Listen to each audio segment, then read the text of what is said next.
Hey, what's going on, YouTubes? No, I'm not going to teach you any of my Series 7 stuff. I doubt any of you will appreciate that, and you'll all fall asleep very shortly.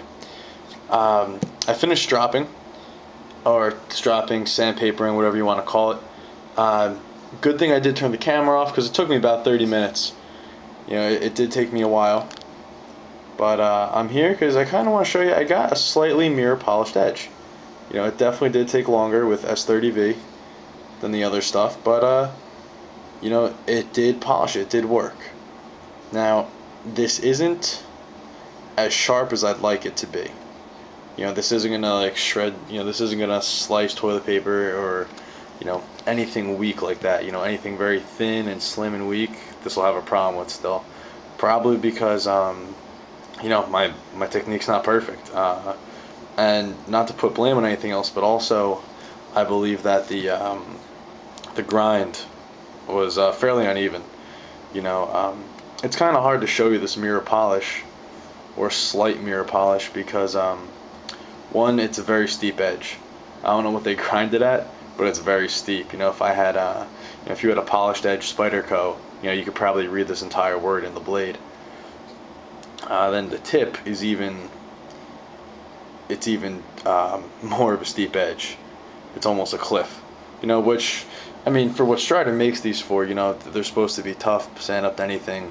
Sure, that's, you know, that's what you want. I mean, this is their slicer grind. But I mean, look at that tip. I mean, that's a thick tip, you know, for a slicer grind, which is fine. You know, it just you know, I'll to get the results I want, I'm gonna have to lay the edge back a little bit, and I'm debating whether I'm gonna do that with the sandpaper technique that I kind of just showed you guys. You know, maybe get 300 grit or, you know, 80 grit, something like that, something where it'll actually remove the metal and I can put an edge on it. I don't know if I want to do that because I'm still very inexperienced.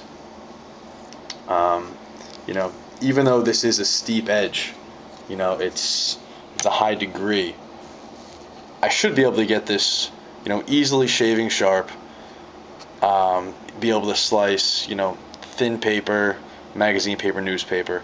You know, this is gonna have trouble with that. So my technique is still to blame. You know, it might be a little of the uneven grinds, but you know, I kind of doubt that. I'm pretty sure it's, you know, my technique is still problematic. You know, it's still not right. So I'm kind of hesitant to try to, you know, a lower grit, more abrasive, more metal removing sandpaper to do this freehand when I can't get this scary sharp as it is. So, and I'd rather not clamp this into, you know, I'd rather not clamp this into my Smith system, because you gotta, when you clamp it down, you gotta clamp it down pretty heavy, you know, pretty tight. So I don't want that to be, you know, accelerating the wear of this black oxide coating. Like I said, it's going to be a user, but I don't know. I just don't, you know, I don't need to have too big, you know, lines or a big line or a big mark of, you know, from gripping it in deep. So I got to figure out what I want to do, you know, but you know, with sharpening this or getting this to how I want it. I think I'm going to keep practicing. As of right now, you know, it takes a bunch of practice. I'm going to keep practicing on the paper to get the edge right, like I showed you, and then on the current sandpaper that I have, the 800 grit and the 2000 grit. I'm going to keep practicing, and when I can get, you know, a hair shaving edge, you know, easily, hair popping edge, where I can get the results that I want pretty much, you know, maybe I'll try and reprofile it, you know, using the sandpaper.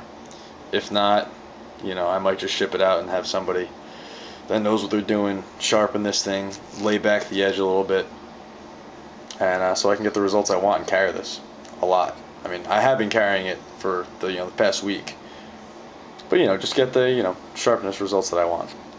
I'm sorry I'm saying you know a lot. I kind of realize that. I don't know why that's happening. But anyway, you know, that's pretty much it. That's the update. So it does work, guys. It really does. You know, the fact that it's polished Strider's tough S30V, and I did this kind of quickly. I did it a little abruptly. I definitely could have taken more time. But the fact that it actually did put a polish on it, shows you that it will work. So if you have the right technique, you definitely can do this with success. I bet you somebody with the right technique can get this scary sharp. I mean, I've seen it, so I know it can happen. But so you don't need. There I go again. I said Oh, Jesus! Somebody slapped me. But I'm saying a lot too. Oh my God. Just reading and not talking. For Jesus Christ, I did it again. Just reading and not talking for 18 hours a day, or all right, I'm exaggerating a little bit. 12 hours a day. Damn it. For 12 hours a day, I guess it's affecting my speech. Anyway, sorry to make this video long, guys. I was trying not to. This can work. I think those sandpapers cost me, I don't know, $8, not even. So, very cheap way, if you have the right technique, to sharpen a knife. And I'm going to keep working on my technique. Alright guys, I'll see you in the next video. Thanks a lot. Thanks for watching.